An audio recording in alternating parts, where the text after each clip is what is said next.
L'écoute Sirot Chelek Rafret, Sira sur le 12 et le 13 Tammuz. Alors comme on le sait, le 12 et le 13 Tammuz, c'est les jours de la libération du rabbi précédent. Et pourquoi il y a 2 jours? Parce que le 12 Tammuz, c'est le jour où on a annoncé officiellement au rabbi précédent qu'il allait être libéré de son exil qui faisait suite à son emprisonnement bien sûr. Et comme le bureau du KGB à l'époque était fermé ce jour-là, alors c'est seulement le 13 qui lui ont permis officiellement d'être libre. Et donc le 12, dès qu'il a reçu cette information qu'il allait être libéré, il a immédiatement récité un Mahamar, un discours chassidique, qui commençait par le verset « Hachem, Dieu, a été avec ceux qui m'ont aidé, et moi je vais voir la punition de mes ennemis. » Et le lendemain, le 13 Tammuz, il a récité un autre Mahamar, un discours, qui commençait par la bénédiction de Hagomel qu'on fait lorsqu'on est sauvé de quelque chose, lorsqu'on sort de prison. Alors a priori c'est étonnant puisque on voit que le premier discours il parle de quelque chose qui va venir, je vais voir la punition de mes ennemis, alors que le deuxième il parle de quelque chose qui a déjà eu lieu, j'ai été libéré. Et donc a priori il aurait dû inverser les 2 discours, d'abord dire j'ai été libéré, de parler de ce qui est passé, et ensuite parler de ce qui va arriver dans le futur, je vais voir la punition de mes ennemis. Pourquoi il a inversé l'ordre? Alors c'est vrai que le premier jour, il n'était pas encore libre officiellement, donc il ne pouvait pas réciter, d'après la halakha, la bénédiction du Gomel pour dire qu'il était sorti d'emprisonnement. Mais que ce soit le Gomel ou autre chose, ça aurait pu être une formation de louange. Mais même sous formulation de louange, le rabbi précédent n'a pas choisi cet ordre-là, et il y a une raison précise à cela. Alors, de manière générale, quand on regarde cette libération miraculeuse du 12 et du 13 Tammuz, on voit quelque chose de particulier. C'est qu'en Russie soviétique à l'époque, le KGB, il espionnait tous les juifs pratiquants, tous les juifs religieux. D'ailleurs, c'est pour ça que le rabbi précédent était emprisonné, parce qu'il diffusait la Torah et le judaïsme. Mais on voit que tous ceux qui étaient en lien avec le rabbi, de près ou de loin, ils étaient suivis par le KGB et risquaient leur vie. Même s'ils ne risquaient pas leur vie, des fois ils risquaient au moins de perdre leur travail, etc. Donc il y avait des risques énormes à soutenir officiellement le judaïsme orthodoxe avec la diffusion de la Torah et des mitzvot, etc.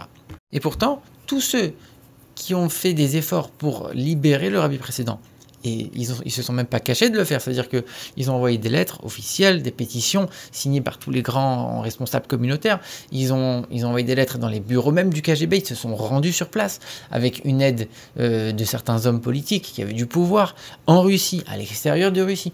Et on voit qu'il y a eu énormément de gens qui se sont mouillés pour pouvoir libérer le rabbi précédent, sans prendre garde au fait que, à partir du moment où on s'implique dans ce domaine, on se met forcément en danger.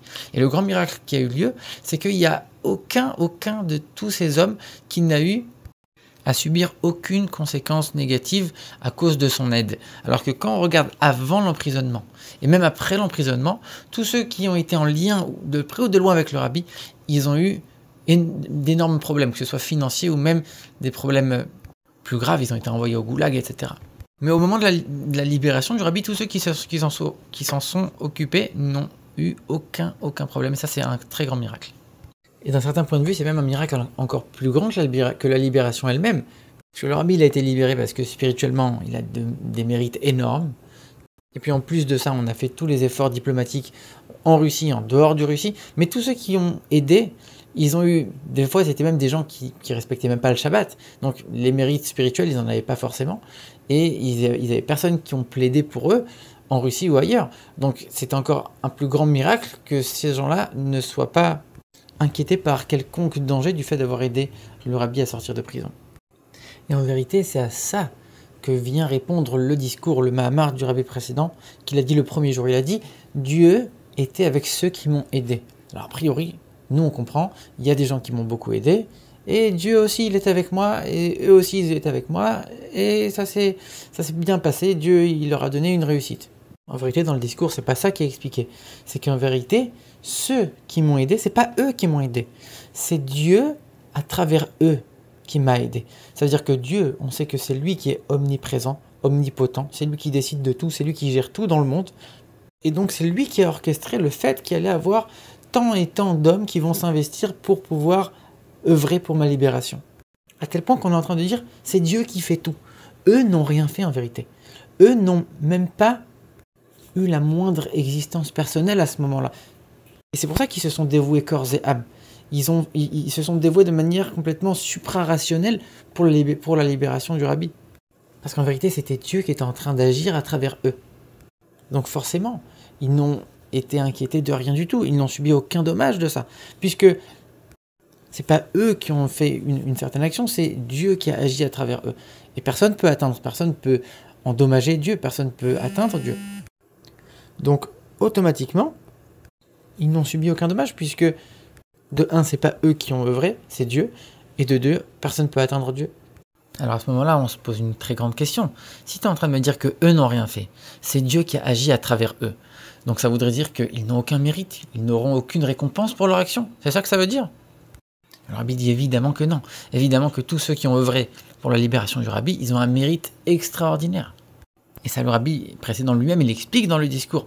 Parce que comme un juif, c'est quelqu'un qui a le libre arbitre, c'est quelqu'un qui est capable de choisir, de dire maintenant, moi je vais faire le bien, ou alors je vais faire le mal.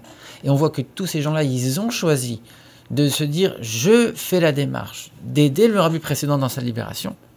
Alors c'est leur choix, et donc c'est forcément leur mérite. Mais ça contredit en rien le fait que c'est Dieu qui a agi à travers eux. Ça veut dire que eux, ils ont choisi de dire maintenant, je fais la démarche d'aller aider le rabbi précédent, mais dans leurs actions précises, particulières, dans chaque détail de ce qu'ils ont fait, c'est Dieu qui a agi. Et eux, à ce moment-là, ils n'existaient plus par eux-mêmes, mais en tant que prolongation et envoyés de Dieu. Mais la décision de dire « je fais partie de cette équipe-là », ça c'est eux qui l'ont prise. Et donc forcément, ils ont ce mérite-là. Et c'est maintenant, on comprend pourquoi le rabbi précédent il a d'abord voulu faire ce discours en premier pour dire « je vais d'abord m'assurer, avant de remercier avec le gomel le lendemain, je vais d'abord m'assurer que rien de mal n'arrive à ceux qui m'ont aidé, à ceux qui m'ont soutenu. » Et une fois que maintenant je suis sûr que ma libération n'a entraîné de mal et de dommages pour personne, à ce moment-là, je peux maintenant remercier Dieu le lendemain avec le Mahamar sur le Gomel. Mais malgré tout, il y a quand même une question qui subsiste. C'est que dans le premier discours, on dit Dieu, il a été avec ceux qui m'ont aidé. Donc on a dit c'est Dieu qui a agi à travers eux. Et on termine en disant, le verset se termine en disant je vais voir la punition de ceux qui me détestent, de mes ennemis. Et on sait très bien que jamais on souhaite le mal de personne, même les ennemis, même ceux qui sont opposés à la volonté de Dieu. On ne souhaite pas leur perte. On souhaite qu'ils fassent teshuva, qu'ils se rapprochent de Dieu et qu'ils arrêtent leurs mauvaises actions. Comme on dit, on ne demande pas la destruction des fauteurs, on demande la destruction des fautes. Mais les fauteurs, eux, ils doivent revenir vers Dieu. Donc ici, on n'est pas en train de demander le mal de nos ennemis. C'est pas ça qu'on est en train de demander. C'est impossible. Et puis d'ailleurs, on est en train de dire, ceux qui m'ont aidé, c'est pas eux qui ont agi, c'est Dieu qui a agi à travers eux. Et bien, de la même manière, ceux qui ont été mes ennemis, ceux qui m'ont emprisonné, c'est pas eux qui ont agi, c'est Dieu qui a agi à travers eux. Donc c'est exactement la même chose. Moi, je vais pas leur en vouloir à eux, puisque c'est le décret de Dieu qui s'est accompli à travers eux. Donc, encore une fois, moi, je désire pas leur perte, je désire pas la vengeance contre eux. Alors, dans ce cas-là, qu'est-ce que ça veut dire, cette suite de ce verset ? Je vais voir mes ennemis, qu'est-ce que ça veut dire? Je vais voir. Je vais arriver à un certain niveau où je vais voir les choses avec du recul. Je vais comprendre que cette situation d'épreuve, d'emprisonnement, cette situation de chute que Dieu m'a fait subir, c'était pour me permettre d'arriver à un niveau encore plus haut. C'était pour me permettre de me raffiner, de comprendre certaines choses que je n'aurais pas comprises si je n'étais pas passé par cette période de chute. Donc ce verset, je vais voir mes ennemis, je vais voir avec du recul pourquoi ces ennemis ils ont fait du mal contre moi. Pourquoi il m'est arrivé toutes ces choses-là à travers ces gens-là, ces ennemis-là. Pourquoi Dieu a décidé de me faire arriver à cette situation et qu'est-ce que je dois en sortir? Une fois qu'on a ce regard avec du recul et qu'on comprend pourquoi Dieu y fait les choses et que c'est que pour le bien, à ce moment-là, on peut remercier. C'est pour ça que le lendemain, c'est le Mahamar sur le Gomel où on remercie Dieu qui nous a fait que du bien, etc.